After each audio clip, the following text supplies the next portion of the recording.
Let's meet two members of the Griswold family. They're on that European vacation. Jason Lively, Dana Hill. And I want to know, since many of you are seeing at least Jason's face for the first time, I'll start with Jason. How many years have you been in this business, or is this something of a first for you?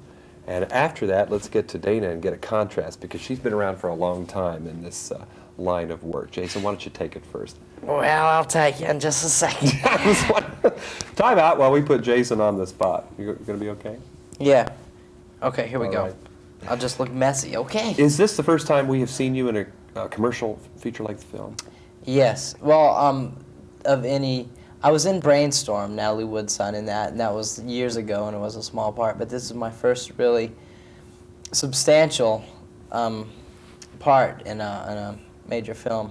Did you have to go out for this one, or did somebody come to you about it? No, I was going to them.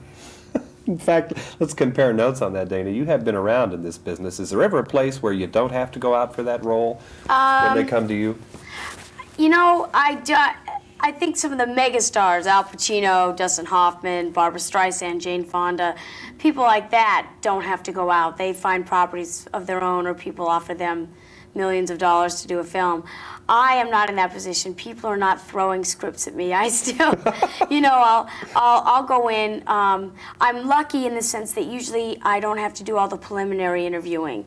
I'll usually just go in towards the end and only have to go in once or twice, as opposed to going in 4, 5, 6 times, as sometimes people have to do. So there's a little difference. There's then, a little yeah. difference. Not much, though. I'm certainly not up there in the star category at all, by any means. Let's talk about the kinds of things that the both of you do best, and we'll stay with you and go to Jason next. You have been in a great variety of roles on television and in the movies. Any particular favorites, any directions that you've carved out that you think are best suited to you? Oh, gosh. Well, you know, when you say favorites, I have favorites for different reasons on different things. Fallen Angel, which was a TV movie I did a few years ago, I consider one of my favorites because it was really the first of those movies that broke ground with social issues pertaining to sexual matters with children.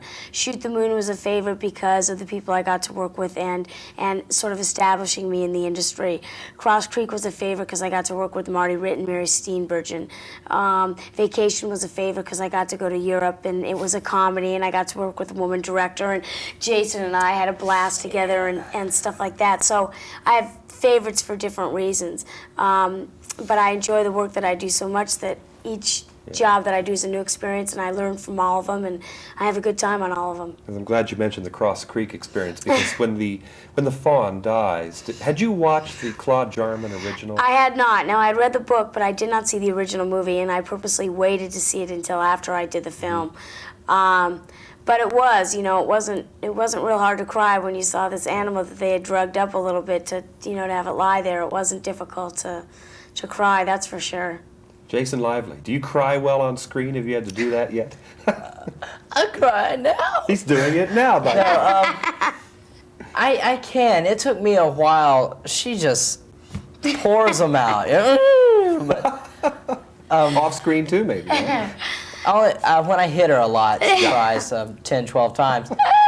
No, have you had, I guess what I'm saying is, have you had roles that have demanded that kind of range? No. Yeah. I've come close. I've had to do that before, and auditions and things, and I was going to do a part in Red Dawn where I had to. This guy was just a crybaby. But that was right after the Twilight Zone, the movie, and they were running into a lot of complications, so I didn't do that. But now, you guys are both members of the Griswold family here.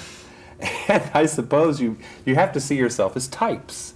You are types of the American teenager, yes or no? Do you portray types that you recognize, maybe? yes, but see, to make this a comedy, they took him further than what you would normally see. But it is a definite type of teenager that acts this way, because I'm the girl-crazed teenage boy. That's my role in the movie.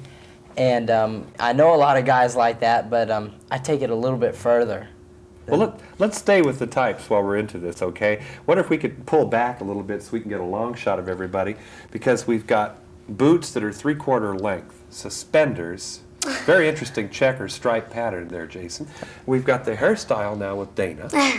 Now, the design that I can't fathom yet that's on the blouse. Well, a friend of mine hand painted this. It's a woman. It's tough to see on TV, I'm sure, but I got it here in Venice, California. It's an original. It's an original dairy. These styles, are they your own originals? Is there peer pressure for the teens of today to all dress alike, or what? Well, mine's kind of This is the European look. You got this in look, Italy yeah. and stuff. This is all European. I got these little glasses on King's Road in London. Everybody should have them on their That's, suspenders. on your suspenders, you got to wear suspenders. You got to have glasses on them. What I think. Now, in the picture, will we see you decked out like this? No, although I have a couple of kind of mauve outfits with some tiger skin pants and stuff, but overall. Well, I'll tell you, these guys are dressed to travel, either at home and abroad. Jason Lively and Dana Hill. They are both members of the Griswold clan abroad in National Lampoon European Vacation. For KCTV5 in Los Angeles, I'm John Tibbetts.